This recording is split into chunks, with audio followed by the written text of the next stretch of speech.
Welcome back to World's Strongest Opinions, episode 64 with Brandon and I'm spacing Rosalinda.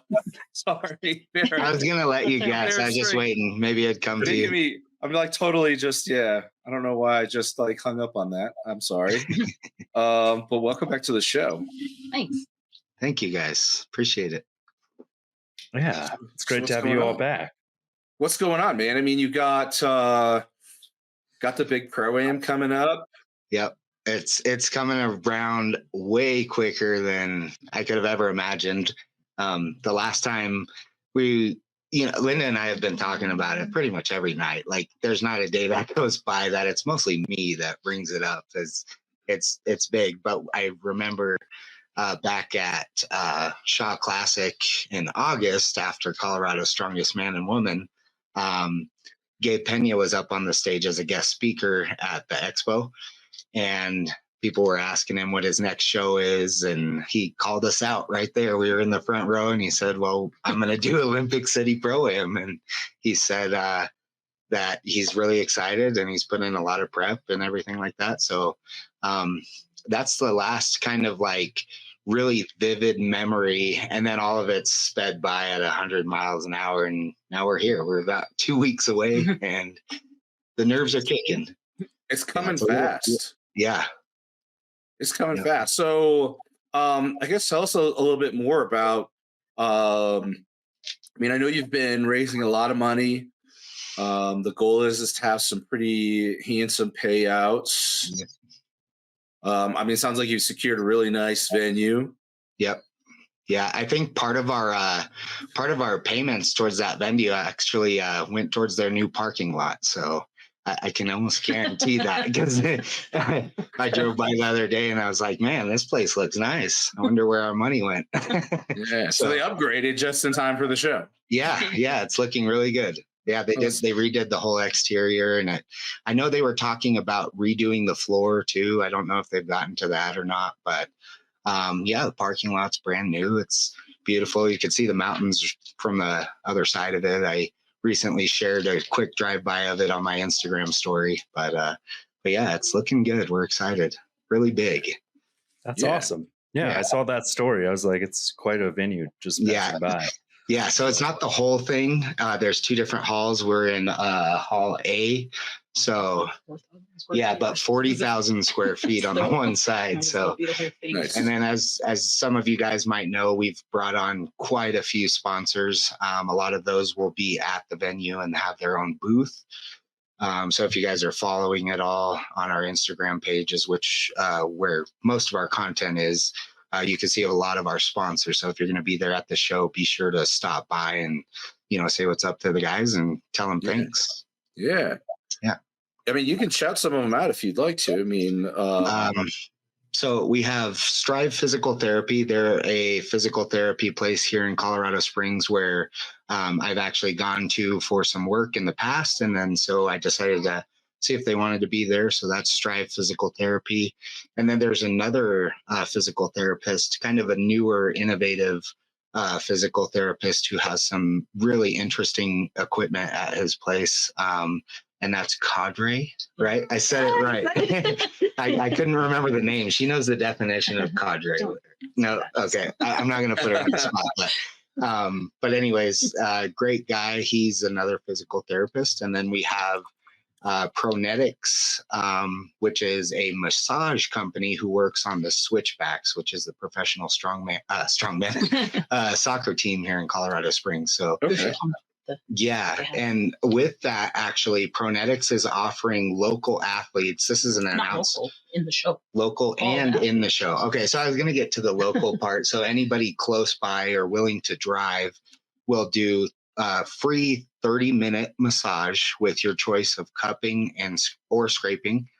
So Darren, no scraping for me, thank you. Yeah, his. But if athletes are getting in early, they don't have to be local. They can still go get a 30-minute massage. Right. Oh, okay. And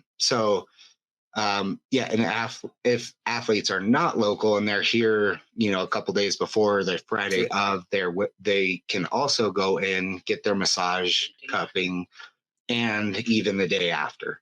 and he's teaming up with Mountain Roots Massage. So they're also here in Colorado Springs.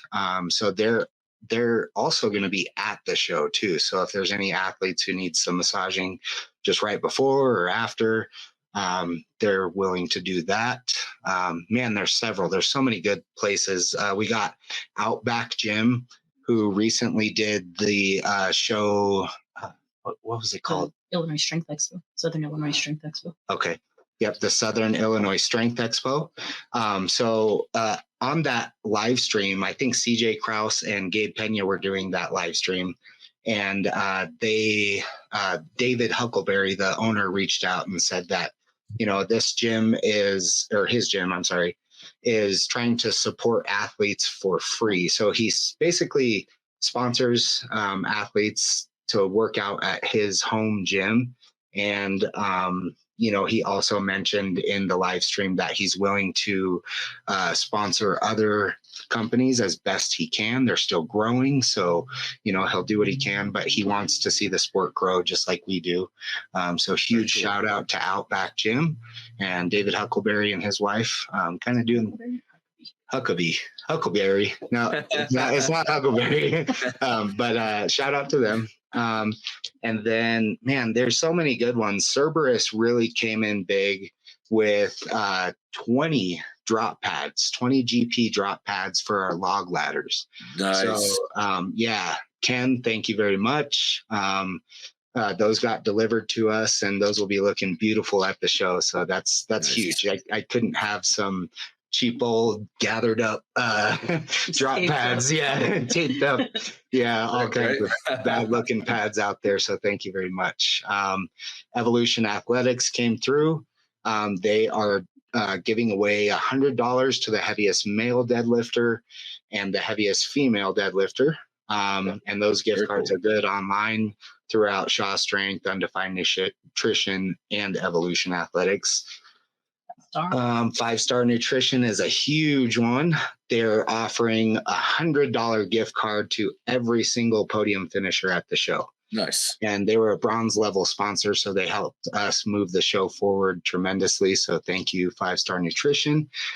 They will also be giving gift bags to every athlete as well, with some goodies in there. Heck yeah. And then what are some other ones? Barratt, geez, so a big part of what we're doing is trying to really give back, because sometimes all the money isn't there, but these companies are willing to give product and trade. Sure. So Barefoot Athletics is giving every first place finisher their choice of free shoes. Nice. So that's another awesome one that we got. What was the other one? Liquid Death is donating several cases of water to the show. And we are able to sell those Liquid Death cans, and all that money is going to go to prize payout. Man, there's so many more, and I kind of want to touch base on that prize payout in a little bit, but I'll finish off with some of the sponsors. Another one that I've been a huge supporter of since I got started in 2020 is Forged Beard Co., owned by Jeremy out of Arizona. He's really made way as kind of the beard product of Strongman. So thank you, Jeremy, very much. He's going to be donating some gift bags to the podium finishers, as well as a small amount of money distributed throughout the pro and men's division. That's a lot. That's a breathful. Who else? I'm trying to think. ADL. Yeah, I know we've had some questions about the live stream. Okay, yeah. So I'll start if you don't mind. Yeah. Venom and Valor is teaming up with ADL. So basically, Venom and Valor is going to come out from Arizona as well, and they are going to be streaming through ADL's back door. And if you guys are following on the Instagram and stuff like that, I have shared a link a few times. I'll continue to share that leading up to the show. Right now, I think it's $9.99. And I think to kind of push things, we're going to do a 50% off sale for the live stream.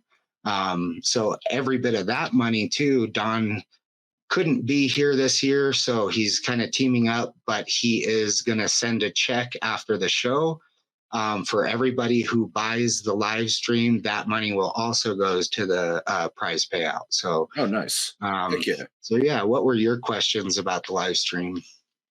Oh, people were just asking us recently if there was a live stream, which we've directed them that direction. But Awesome. Hearing that money is going to go towards athlete payouts is huge. Yeah.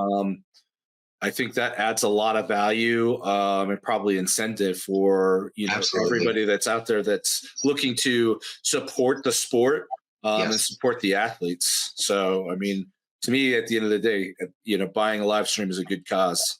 Absolutely. When that's the cause, right? Yeah, absolutely. So, yeah, everybody buy the live stream. It supports the athletes more than you know. So, I mean, we all know, I guess everyone listening to this podcast knows how expensive the sport is. But for the spectators who don't, every little bit that we can give back, we are going to give back to the athletes, which is why, we brought on so many sponsors. And then, kind of with that, prize payout thing. So I just want to use this as a good platform to be, transparent with you guys. So we have so many different revenues of income coming in to pay towards the prize payouts. And so we decided to request at least a week to get all the money accounted for and distributed, because we've posted the minimum payouts, but we want to add to that. That's the goal. So all the admissions too. And all the admissions too. And as some of you guys know who have been a part of Colorado Strongest or who were there, we had 300 spectators at just a local show. So the way we've been pushing this show is even harder than we've pushed Colorado Strongest Man and Woman. So spectator tickets are also going to the prize payout as well. So as good as we can do on our end, we just want, to request the time to get all that accounted for and get everybody paid out. But you will have some really awesome big checks. If you happen to fly into town, we'll make sure that they're not the big solid ones. You could actually call them up. Yeah. So, and we're just putting every bit of our soul into this show. Here, since I have it here, this is going to be the first place trophy for the amateurs. So it's kind of cool. We're going to get the label or the plaques made for them and put on them. I wish I had the other one with me for the Pro-Am, but surprise. So yeah, this one is the amateur trophy for first place. And then the Pro-Am will have a slightly different one. And we will post the trophies because I think those are very motivating when I look at a trophy. If I'm at a show and I see the trophies sitting there, it's very motivating. And then if you give me 1 second, I'll grab the plaque that just came in today. These are the plaques for second and third place finishers. So we're really trying to button up everything, and it's all coming together. These turned out awesome. So these are the second and third place plaques. Trying to fit that in the screen. So those just came in today. But yeah, we're really excited and a bit nervous, but we feel like we're checking all the boxes. My wife made sure we had to-do lists every day so that we can, consistently check things off and make sure things are getting done. But yeah, the live stream is huge. So, and payout and all that, everything that we've put in it, we hope to give back, Yeah, that's awesome, man. I know then with the show, you guys, there was something really cool that happened here recently where you guys somebody donated some of the equipment that's going to be used in the show. Yeah. So they're also another sponsor. T Nation is a company that's been around for a very long time. I remember definitely early 2000s. I'm sure it's been longer than that. I honestly didn't do my research, but I think it's been longer. But the guy called me as I was picking up some other equipment for the show and I answered, and it was the assistant to the CEO of T Nation. I was like, "Oh, hi," and he introduced himself. He said he came across our gym on Google, and the assistant expressed the appreciation for hardcore gyms that the owner has. And he felt like our gym was a good fit to ask if I wanted to buy some of his equipment. And I definitely couldn't, but I didn't want to say I couldn't. And so I had to kind of come up with an answer in my head as if I'm willing to try and get these pieces of equipment. And I asked what they were, and he said 2 custom yokes. Ironically, we're running a show with yokes, and meanwhile, I only have a few, and they're not top quality, and these happen to be very top quality. There's some elite FTS old school yokes, and they're a custom finish with it's just a stainless steel with a clear coat on them, so they look pretty cool. And so he told me he had those. He had some fat grip dumbbells. I can't remember the name, but they're also some stainless steel dumbbells. They go from 90 pounds to 130 pounds. And then he had a log and then some other stuff. And I said, well, I'm working hard right now. I am, willing to do whatever I need to do to, acquire these, because we actually need some of these things. And I said that I would do anything. Anyways, he said, okay, he'll talk to the owner and let him know that, I can't afford them up front, but I'm willing to work with them. And so he called back, and the owner wondered what I valued those pieces at. And I have somewhat knowledge of, the cost of things, of course, but I valued each yoke at about $700. And then the log, $300. And then the dumbbells, I had no clue. I'm sure they were expensive, but I had no clue. And my overall answer was, but if you're honestly asking me, they are invaluable. I feel like these pieces kind of do not have a price tag.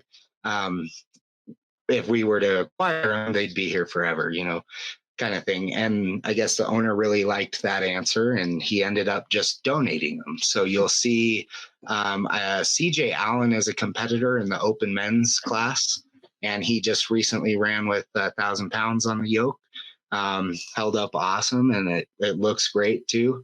So some of these shows, it's really cool when you have kind of the spectacle aspect of it. And I think these yokes are just definitely different from others. Yeah. So it added a nice touch for that Pro-Am class.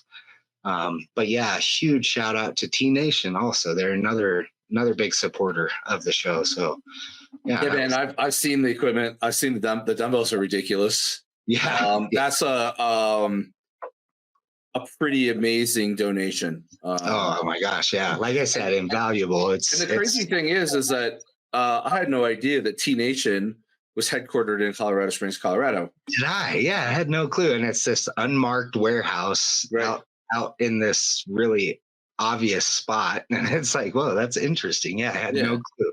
Yeah. So it's been around for, like you said, a very, very long time. Yeah, definitely. I thought that was an awesome story, man. Yep.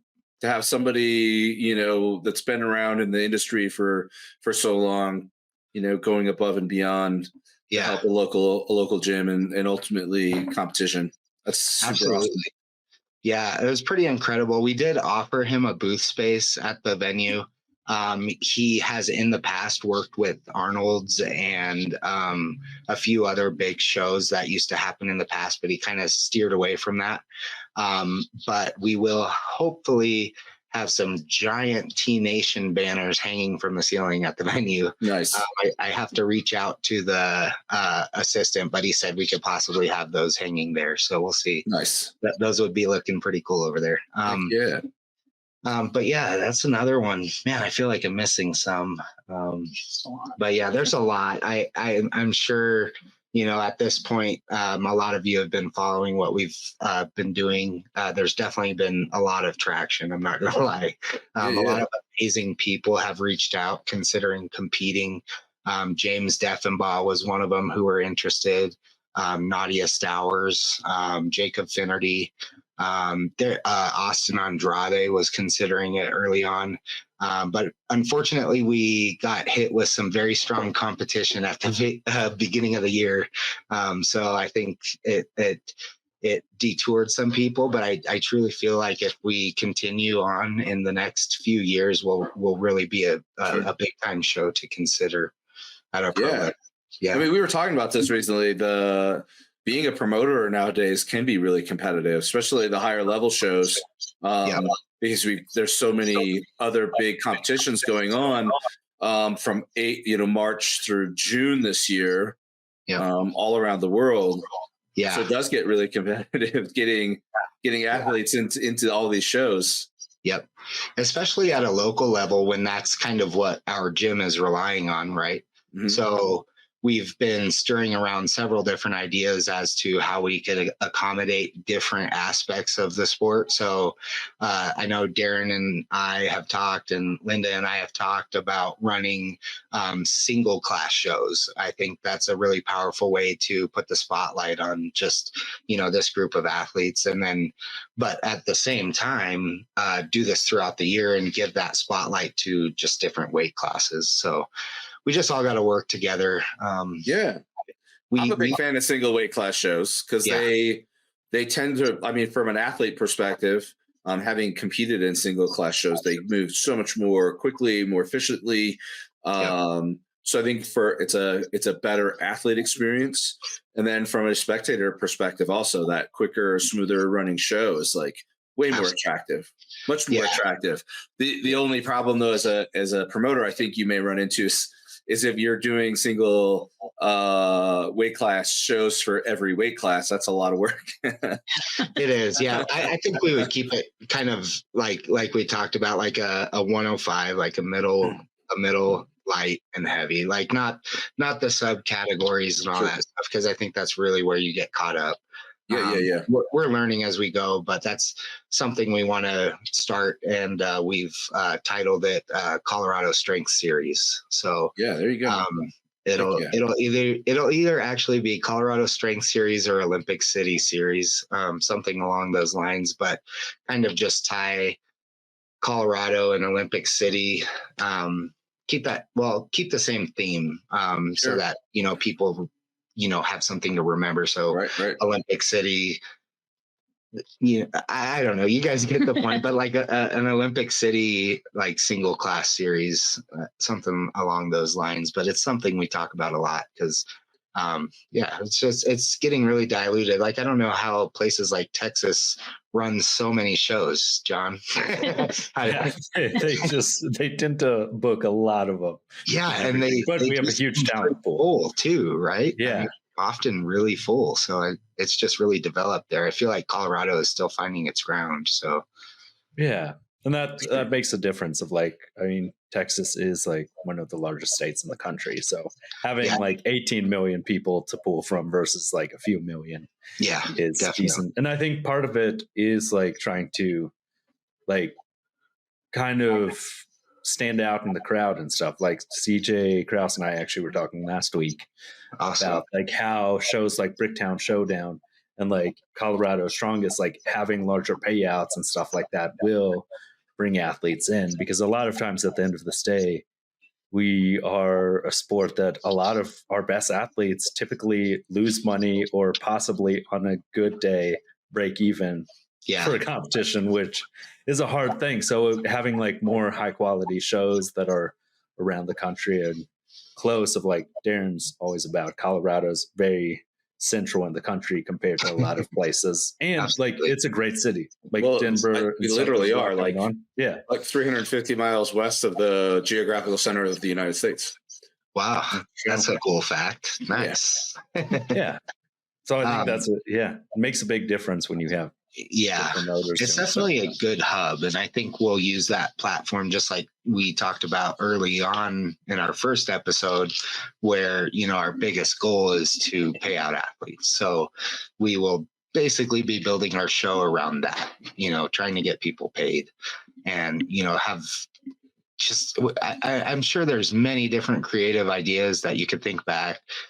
How could I give back to every single athlete?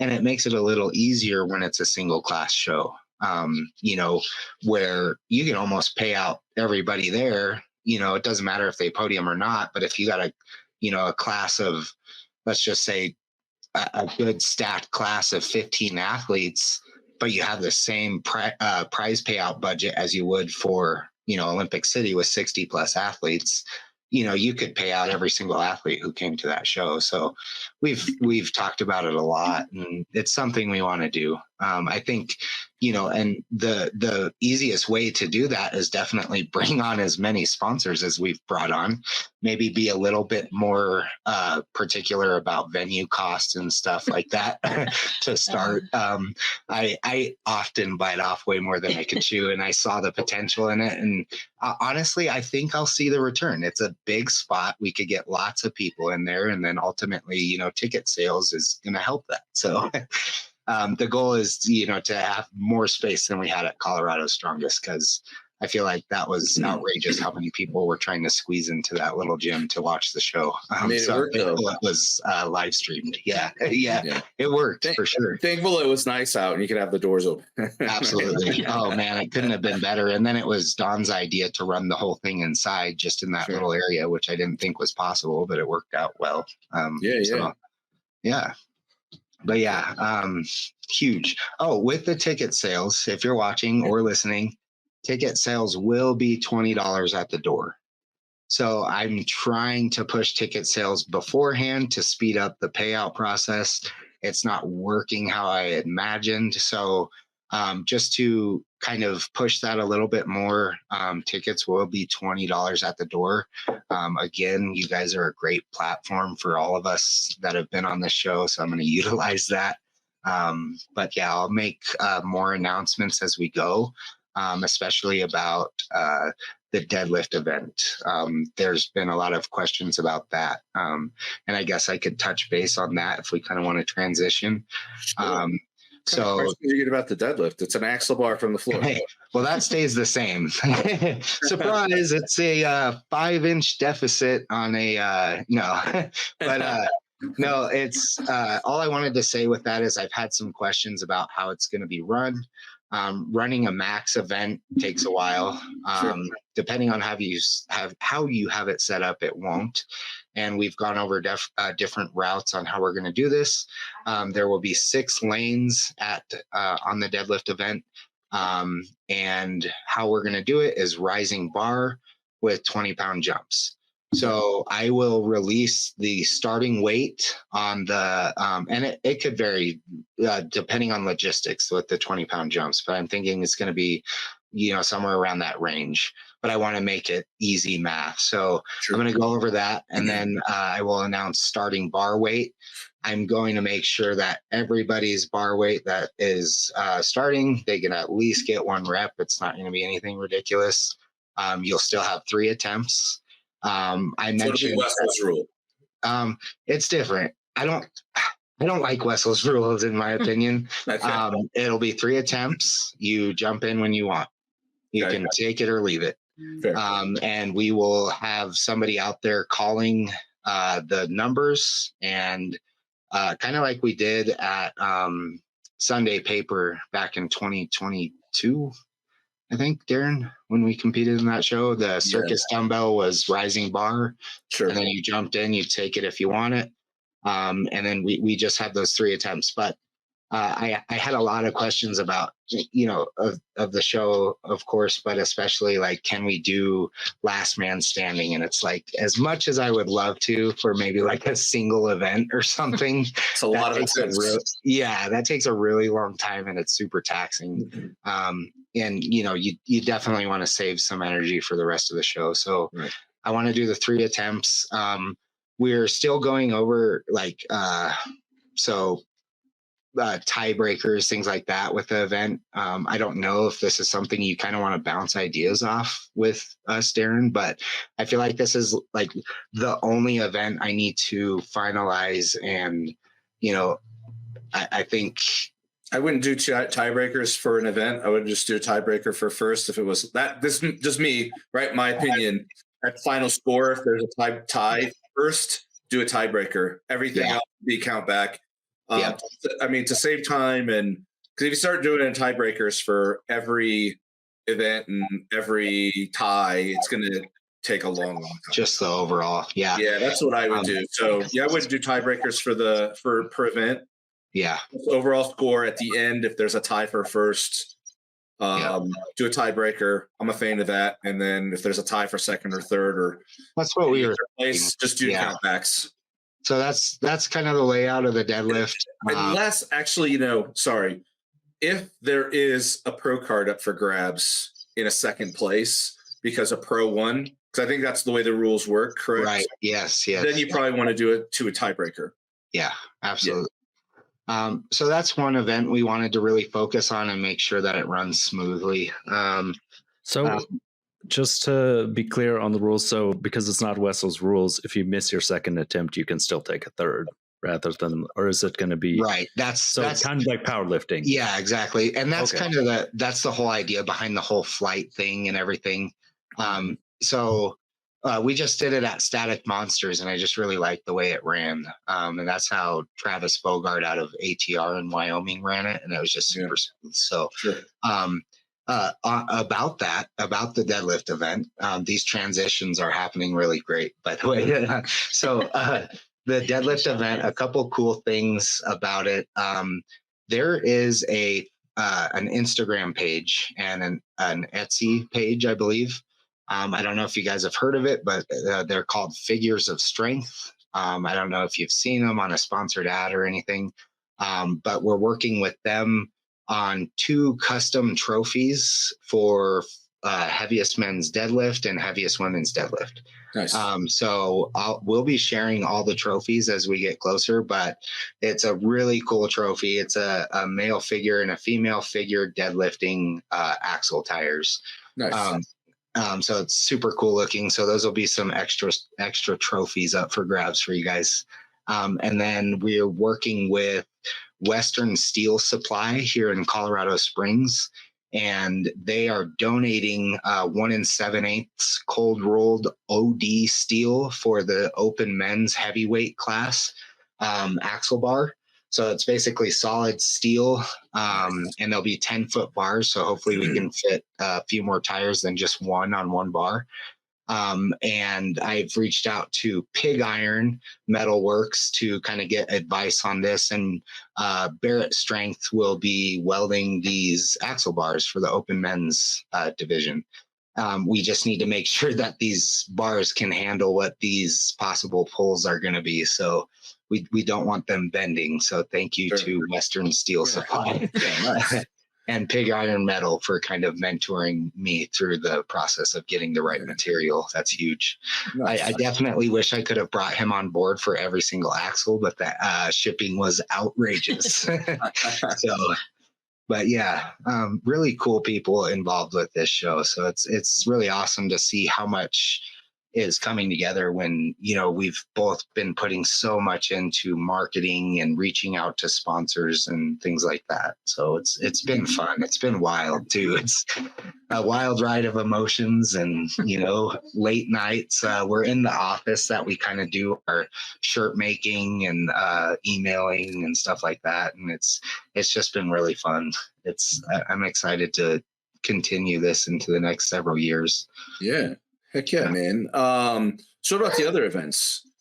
I know you've already got everything planned out as far as like the format, seen that on your, like the videos that you share on the Instagram. Yeah. So we're opening up with a 3-log ladder.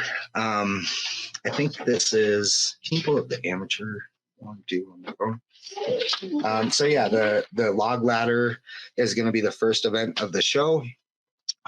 We were recently on a podcast with 580 Barbell, and they were asking why the weights are so heavy, and it's because we both love log. We have invested in some very nice logs that we like to show off. So we're going to start with the logs. It's not really that heavy. I mean, it's heavy. That's what we get. That's right.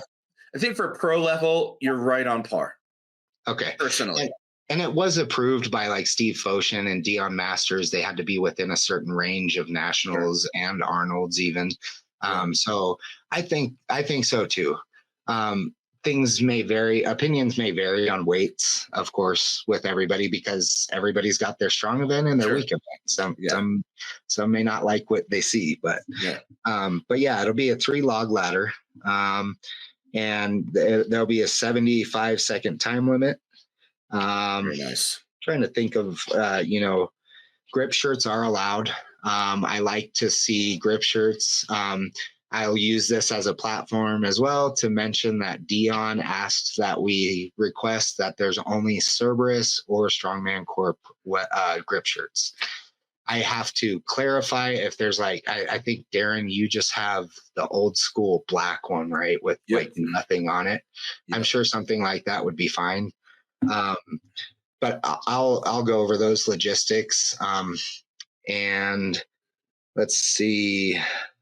I do request that if you are pressing the wood logs, that you have your belts turned to the side or in the back, just to keep the wood looking good. That's my only request, especially if it's a prong belt or a lever belt. There's the power belt from Evolution that's just soft. You can wear that however. I'm trying to think. That pretty much goes over the log basics anyways. I will say the judges are going to be very strict on lockout. Of course, at this level, you only expect the highest level of judges to be there.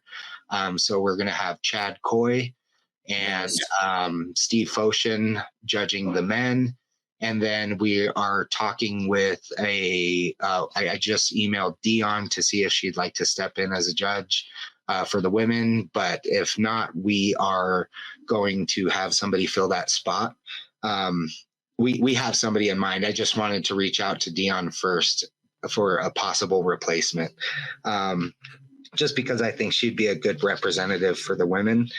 But yeah, I think that's definitely the basic for the log event for sure. There's not too much else to the log event. Yeah, pretty simple and straightforward. Yeah, I think most of the events are pretty simple and straightforward. That's how I like it. just a little on the heavy side on the for sure. For the yoke is definitely on the heavy side. Yes. Yep. I think after watching some of these middleweights Matt Hughes. Some people are freaks in that joke, man. Even Vince Wilkinson that goes to our gym. There's some up and coming athletes that are just tremendously strong. And I figured everybody wants that big number, kind of for the open men, the 1,000-pound log is kind of the golden number for your yoke. 1,000-pound log. Wow. Yoke. The team 1,000 pound. I told you we like yoke a lot. I mean, log. Jeez. But anyways, the 1,000-pound yoke, and then it is a little on the heavy side, especially considering this show is a lot of low back, hamstring kind of area. So I agree. That's one of the heavier ones. And then I've even had people say that the Farmers is too light. I really, really enjoy Farmers, so I do not think they're light. I know there's a handful of people that hate grip stuff. So yeah. I mean, they're not too light. I mean, we'd compare it to a 900-pound yoke for the U105s. Farmers at 315 for 100 feet's not too light. I don't think that's too bad. And we are, I mean, you could probably go up right now with everybody, the level of pros right now. I mean, Dan Hughes just walked with, 405 pounds. Yeah, it was over 400. You've got Jacob McBride just did a 365 for 50 feet, right? I mean, the strength level in weight class strongman especially is just getting ridiculous. Right? Jack Turner is another grip monster. He was easy with his grip. So I'm expecting to see just the rule of thirds. That's all I base it around. So, so we've gone from yoke to head-to-head Farmers. a lot of these titles might change because of sponsorship. There will be 3 lanes for everything except for the deadlift. So things might not necessarily be head to head in per weight class, Sure. but we will have the 3 lanes going. But we're finishing off again with the Pikes Peak Stone series, which will definitely be the end to every single one of our shows. So I've been talking with you, Darren, a lot about finishing up these stones to make sure that they're in the best possible shape. So we just ordered the best sealer for the stones. Man, I'm telling you, will not be disappointed. I mean, I've had again Adam Dirks when he came for the record breaker here. The strength it was the Strength Fleet Feats of Strength that we held back in December of 22, where the current world U105 world record Atlas Stone was set. That's crazy. Adam Dirks, who's an incredible stone loader, and I quote verbatim. He said, "That is the nicest stone I've ever loaded in my entire life." And a big part of that is how clean it was, and that sealant is so durable and so amazing. Absolutely, you're gonna love it, and all the athletes are gonna love it, right? And you did say I need to paint that on, right? I need to grab myself. You should use a brush. It's going to be too thick to spray. Use a brush, and I usually put 3 coats on. It dries quick when the temperatures. You need a temperature, I think, of above 60, I think, but it dries relatively quickly. But dude, I love that you're going to have those stones. I love that you're going to have those stones done and not touched. Absolutely. Ready for the show. Yeah. That's the way to do it.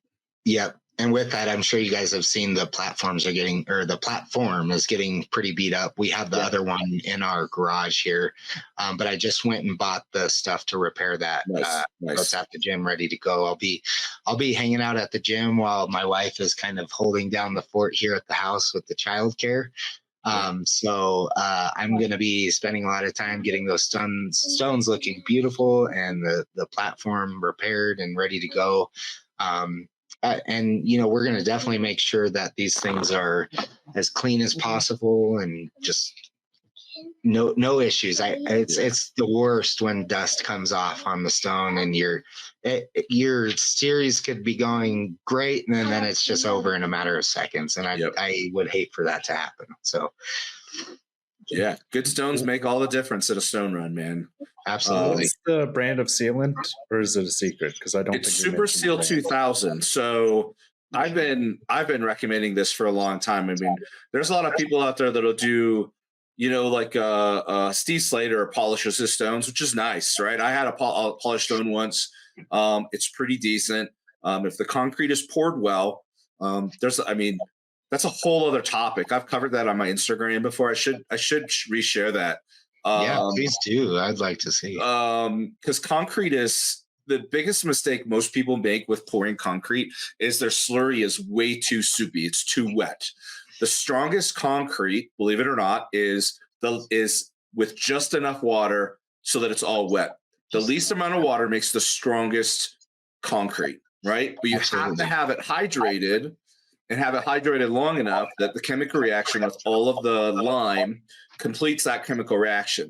And so the least amount of water possible, right, to create a slurry. You pour your concrete, right, dampen it, whatever, shake your mold so that it's settled.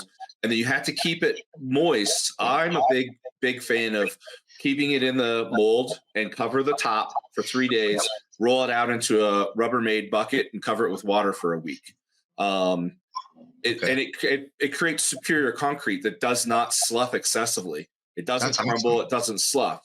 But putting on Super Seal 2000, which is a pretty thick, heavy acrylic sealant, will ensure that stone never sloughs anything. Nothing will ever crumble off of it. Your tacky will stick phenomenally well. And the reason I like that versus the polish is I personally think you get a better finished product with less time involvement into it. It's easier, it's more durable, it lasts longer. And it's something that is easily reapplied, right? I usually take my pressure washer to my stone when I want to clean it up. I don't go out and grind it. I pressure wash as much off as I can. There's still going to be a little tacky on, but that acrylic sealant is like, it's like heavy, like super hard glue, right? It binds to everything. That's awesome. I definitely am gonna follow those words to the T, because I mean that's awesome. I am teaming up with kind of a partner that has been helping me with the stones, and so hopefully his goal is to be making and selling stones out of our gym. So that's something, that's a really good piece of advice there for, if you guys of course, ever ourselves, all the listeners. If you want to talk about concrete on the side, I've made quite a few stones myself. My the current stone that was set on the current U105 world record actually has a pretty large insert in it. It's, I don't know, I think it's only 4 inches of concrete between it and the canister.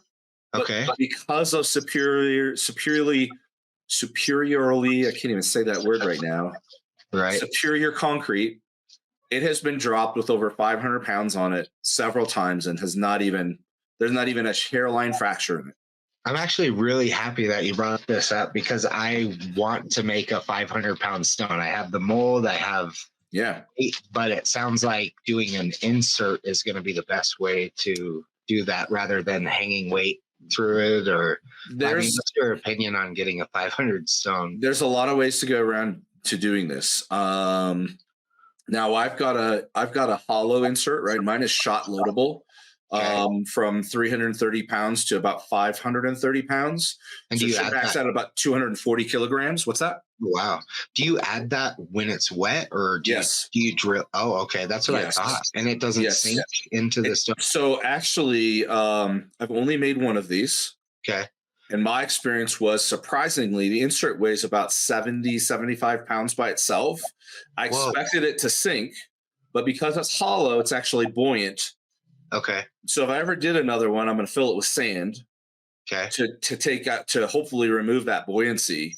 Gotcha. So I'd much rather it hang than have to push it down, right? But to make a 500 static stone, you can put a insert, or you can put like a lead ball in the middle. You can put plates in the middle. So what we've been using is disc brakes, like the rotors. Sure. So, but there's alternatives too. You could try to mix in. I've thought about mixing in like lead shot as an aggregate, which would be evenly, evenly distributed. That's there's something called plasticizer, which replaces water. Okay. So that you can get it even less water into your slurry and more concrete mix. Jeez. Which concrete mix is very dense, right? And so the more of that you have in your concrete mix, the heavier your stone. So you could potentially make solid concrete.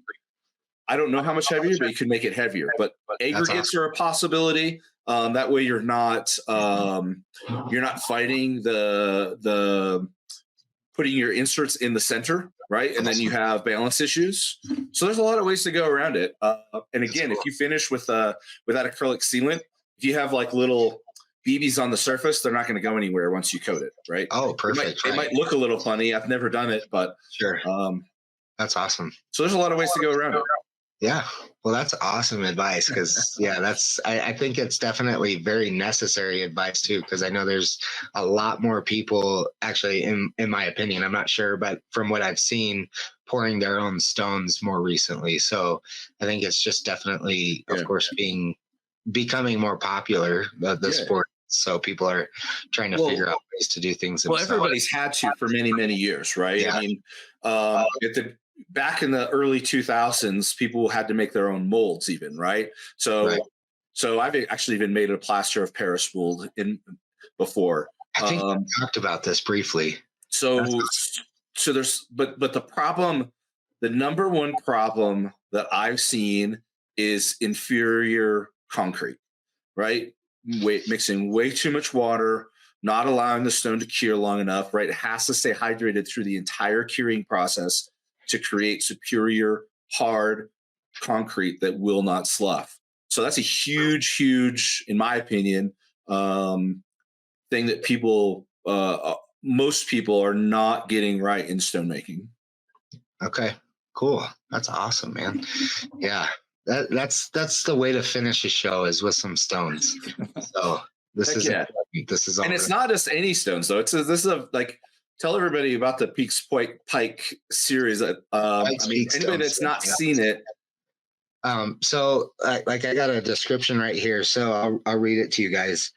The Pikes Peak Stone Series is a unique 5-step platform with the lightest stones starting from 45 inches to 50 to 55 to 45 to 42 inches being the heaviest stone.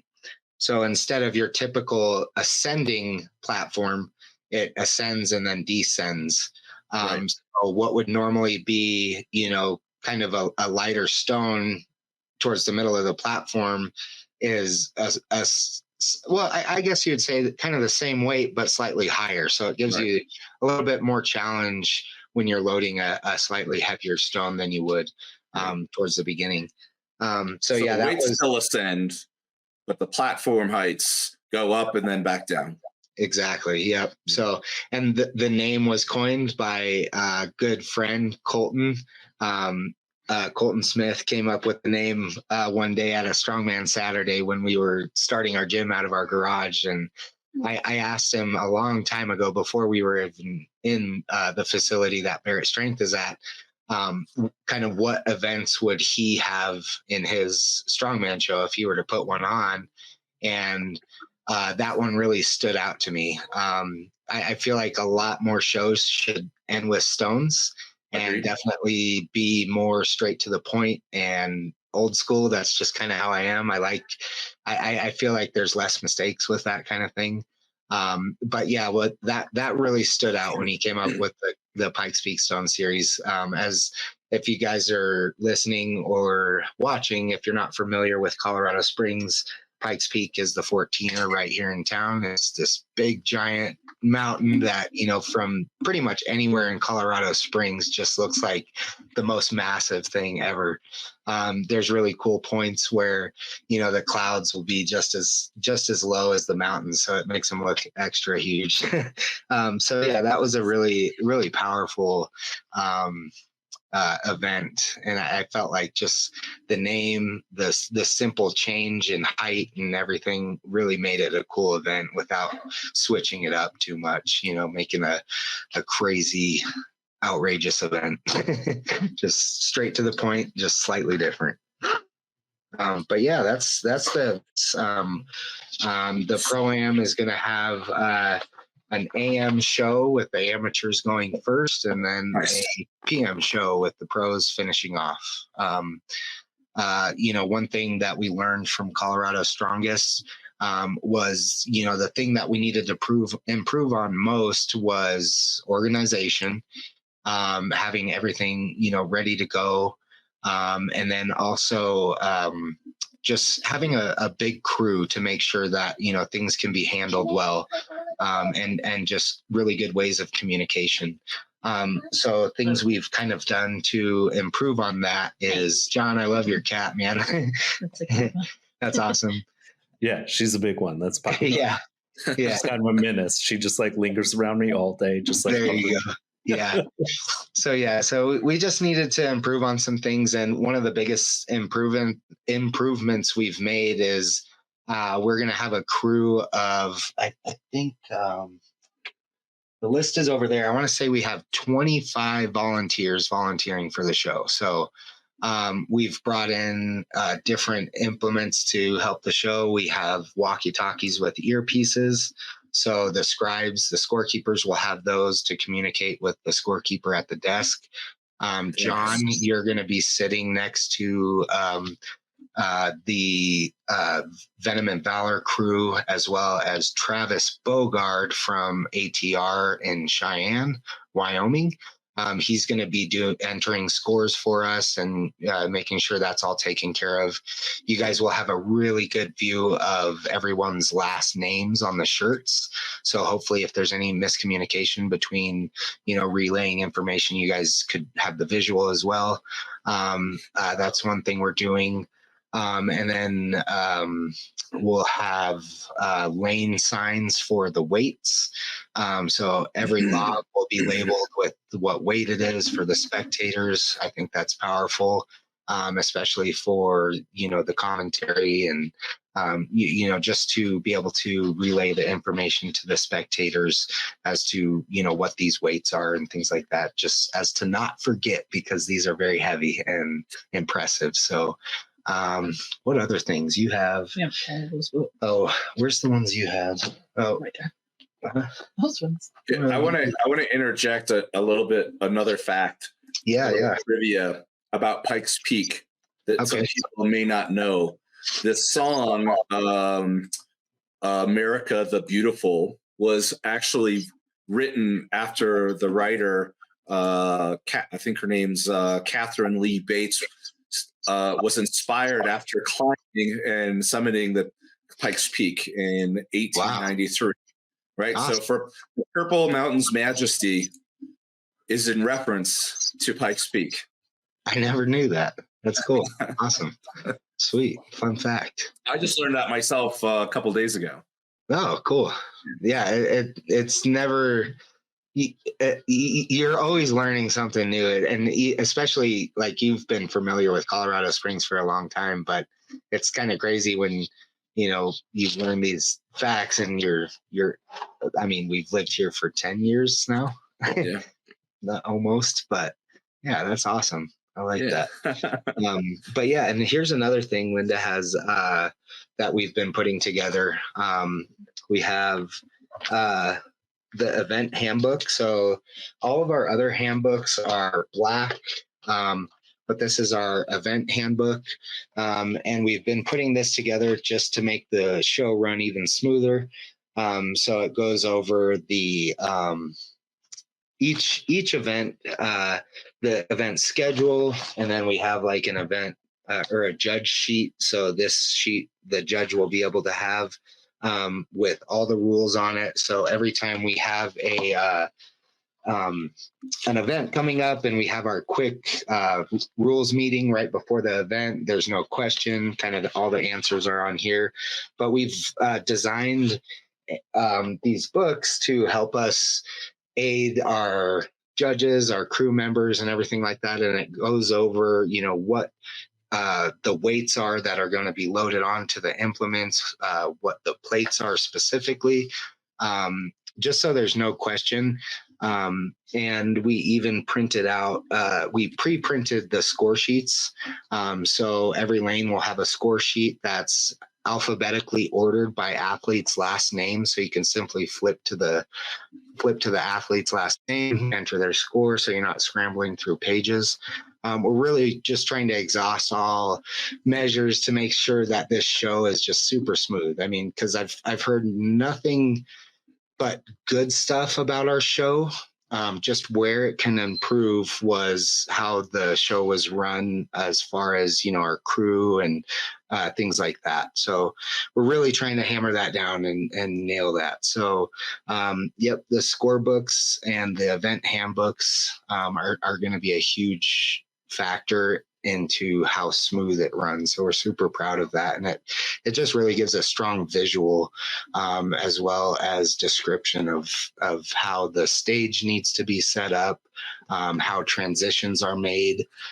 For example, when the yoke and farmers event happens, the farmers are going to be brought out preloaded with weight so that they're just ready to be nice. Dollied onto the lanes. Just get your 2-wheel carts, man. Those things are we so have much easier to move with those. Yeah, nice. Yeah, you just scoop one up and move it. So we're hoping to have one dolly for every farmer's handle. Nice. Heck yeah. Yeah. So we're really trying to hammer things down. And I honestly feel so much better when I talk to Linda about this and talk to you guys, because it really just lays everything out and just reminds me that we are doing a good job. She tries to, assure me that it's going to be okay, and if I'm being honest, mistakes happen and I just kind of got to learn to accept that. But we've learned from our old ones and we've improved. So, yeah.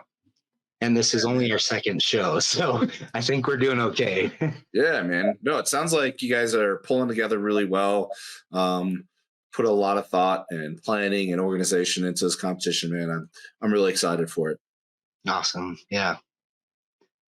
And I want to thank my wife so much too, because I mean, she obviously, she doesn't talk a whole lot, but I mean, I promise you, she is so much the brains behind all this. And I'll continue to say that. I mean, humble people don't really have much to say too often. And she's definitely a very humble person. And she's definitely, done a lot, a lot of the logistics and everything like that. And so thank you.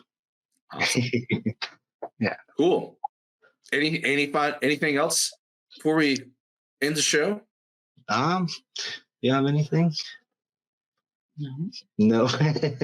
Any final words? I mean, anything for our viewers where they can find where the show's posted, social media presence, etc. Yep. So the Olympic City Pro-Am will be held at the Colorado Springs Event Center March 23rd.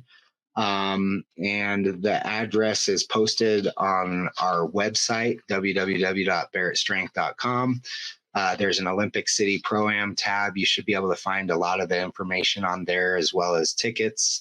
Let's see, trying to think what else. I mean, we're really big on Instagram, and definitely a lot of our information is put on our website and things like that. So just again, www.barrattstrength.com.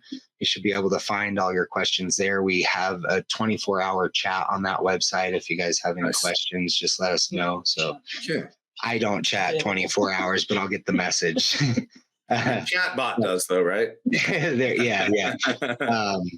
But yeah, we're super thankful for, John, Darren, you guys obviously are a part of this show. And then of course, all the other athletes, sponsors, people involved, we mentioned a lot of them at the beginning, and I definitely forgot some, but we are only keeping this show to an hour. Just, thank you to everyone involved. Truly, it means a lot to my wife and I. We definitely look forward to growing with all of you for sure. Heck yeah, man. Well, we appreciate you guys coming on again, and looking forward to the show, man. I will continue sharing everything that I can on my social, and thank you. We'll see you soon then. We're going to kick ass. Yeah. All right, man. We are. Thank you guys. Thanks. See ya. We hope you enjoyed this episode, and don't forget to like, subscribe, share, and follow us on Instagram for updates. We'll catch you next time on World's Strongest Opinions.